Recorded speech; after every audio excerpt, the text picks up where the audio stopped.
Hey everybody, and welcome to the Zone. And I have the pleasure of sitting here with Caterham Racing test driver Alexander Rossi, and we are here in Austin, Texas, at the inaugural Circuit of the Americas. Alexander, how are you doing? I'm doing fine, thanks. Now, you let's start with you were one of the youngest drivers to win the Skip Barber Championship at age 14. Your first test was in Barcelona with the team, and your recent test was in Abu Dhabi. Now, just to let everyone know, what exactly is the role of a test driver on a Formula One team? The role of a test driver has changed quite a bit in the recent years because of the budget restrictions that have gone on in Formula One. And test drivers don't really do a lot of testing anymore. It's more of a role that drivers can get into to kind of learn about the world of Formula One outside of the race car. Because honestly, moving up from GP2 or World Series into an F1 car, from a technical standpoint, from a driving standpoint, isn't the most complicated thing in the world. I mean, the junior category series do quite a good job of preparing you for the F1 car. It's more of the world that is Formula One.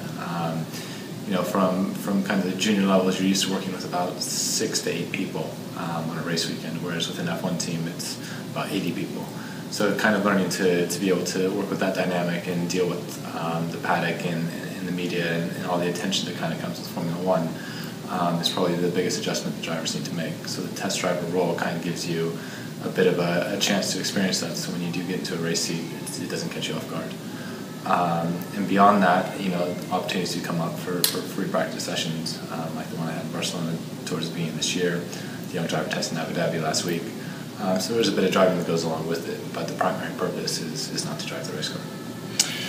And exactly how does driving a Formula One car compare to your past experiences behind the wheel?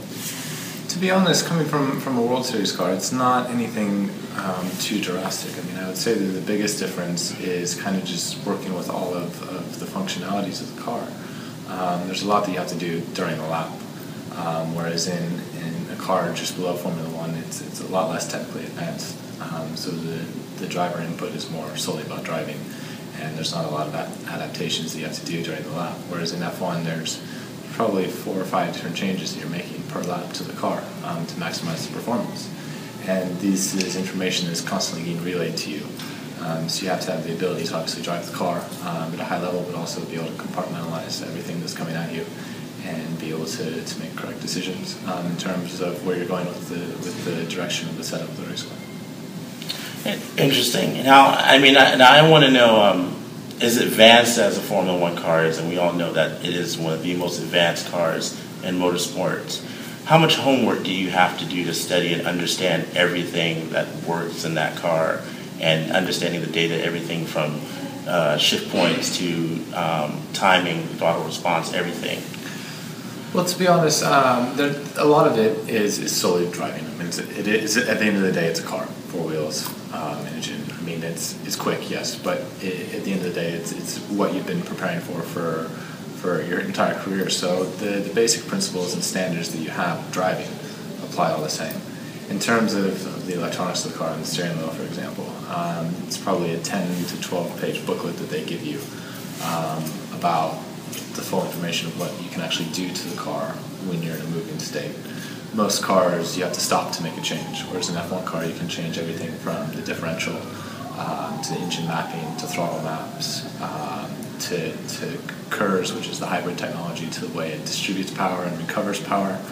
So there's a lot that you can do to the car. So learning when to do that and what changes make the maximum or the best effect is the tricky part, and that's where the studying comes into play. Awesome. Now, there's a lot of work involved in this, and I think something that a lot of people don't understand, and maybe you can help us with this, is walk us through the super license process and what you had to do to obtain a super license. Well, first of all, explain what super license is. It's the license that kind of allows you to compete in a Grand Prix if you were presented with the opportunity. There's about 50 drivers in the world that have a super license. And I got mine at the end of 2009 when I was 17. And it was through a test that came with BMW Sauber in Jerez, Spain, so a track in southern Spain. And the requirements for the super license are you have to do 300 kilometers, about 500 miles, without 150 miles without making any mistakes. Meaning no spins, no going off track. You have to show no signs of physical fatigue. Your technical understanding has to be at a level that the team feels was appropriate, so they have to write a letter of recommendation. And probably the final, most critical aspect is the race drivers go out and set a lap time. And you cannot be any more than a second and a half slower than the race driver's lap time. So not only do you have to be physically capable to drive the 300 kilometers without making a mistake, but the pace has to be there as well. So there's quite a few boxes you have to tick, which is why having a super license is such a big deal. So having that and being the only American to have that has been quite a benefit in terms of me moving up and getting closer to F1. That is absolutely awesome, and that is just to show how much work and dedication you have to this sport.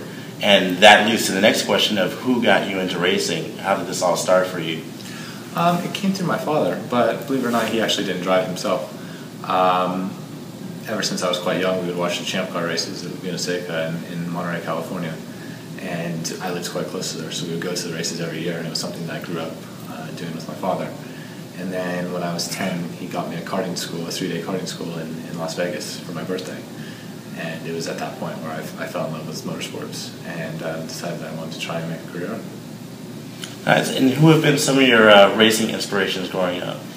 The person that I watched a lot in Formula One when I was younger was Mika Häkkinen, because he was it was the time when Michael Schumacher and Ferrari were so dominant, and Häkkinen and McLaren were kind of the only team that seemed to be able to take anything to Schumacher and weren't afraid to fight him.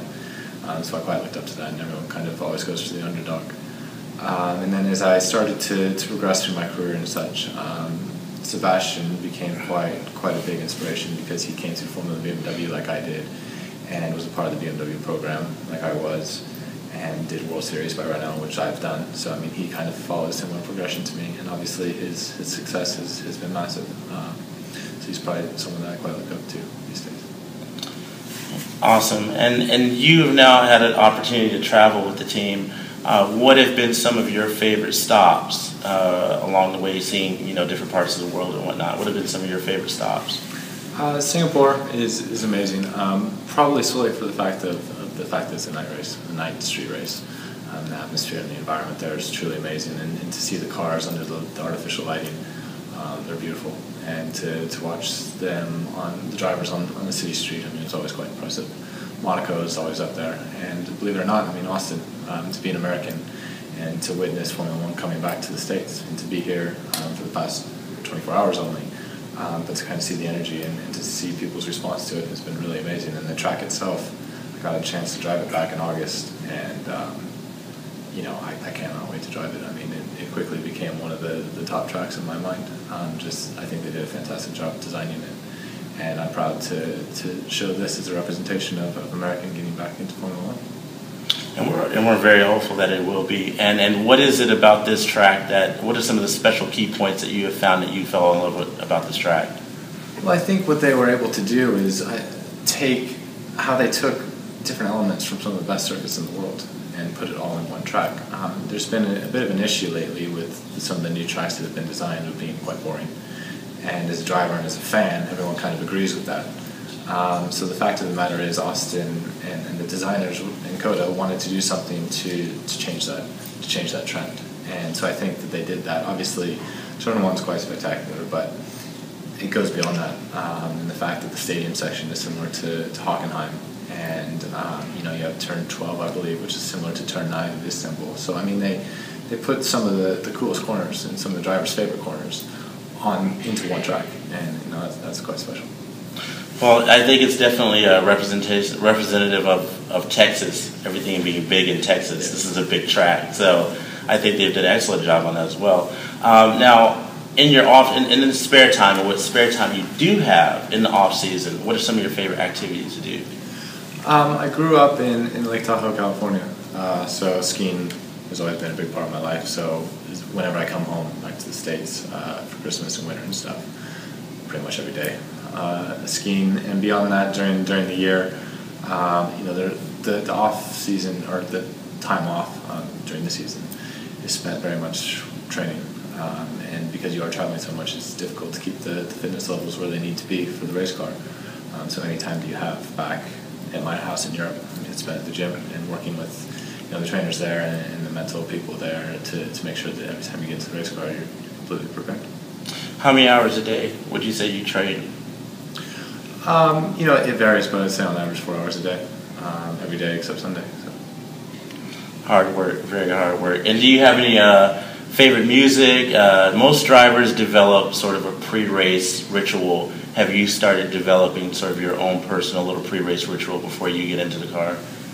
To be honest, I'm fairly laid back, and maybe a little bit too laid back at the track, because I mean one of my favorite things to do before I get into the car is kind of just talk with mechanics and have a laugh and just kind of look around and see the fans and the atmosphere and take that all in.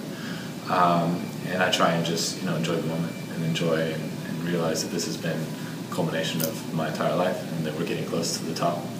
And hopefully one day we'll be in a race seat very soon.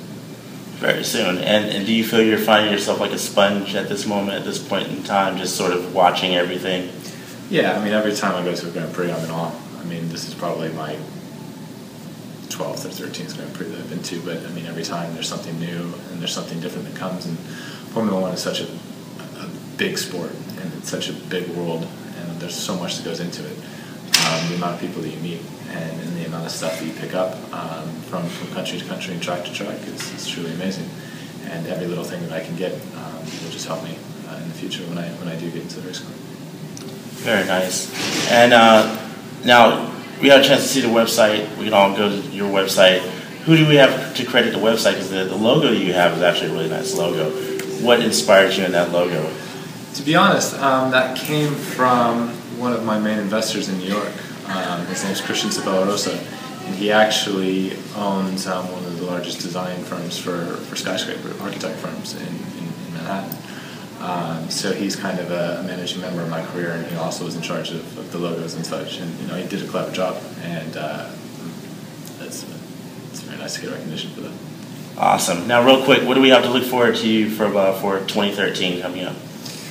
The world of Formula One changes a lot, but where we're going right now is we should have the F1 reserve driver role, as well as being in GP2 with Caterham's GP2 team, and then somewhere around 9 Friday practice sessions next year, preparing for a race seat in 2014.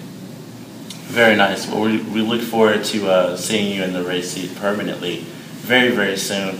We want to thank you very much for coming here on the Zone with us, Alexander, and speaking with us, and keep up the good work, and we will be watching you very closely, and you're always welcome back here on the Zone.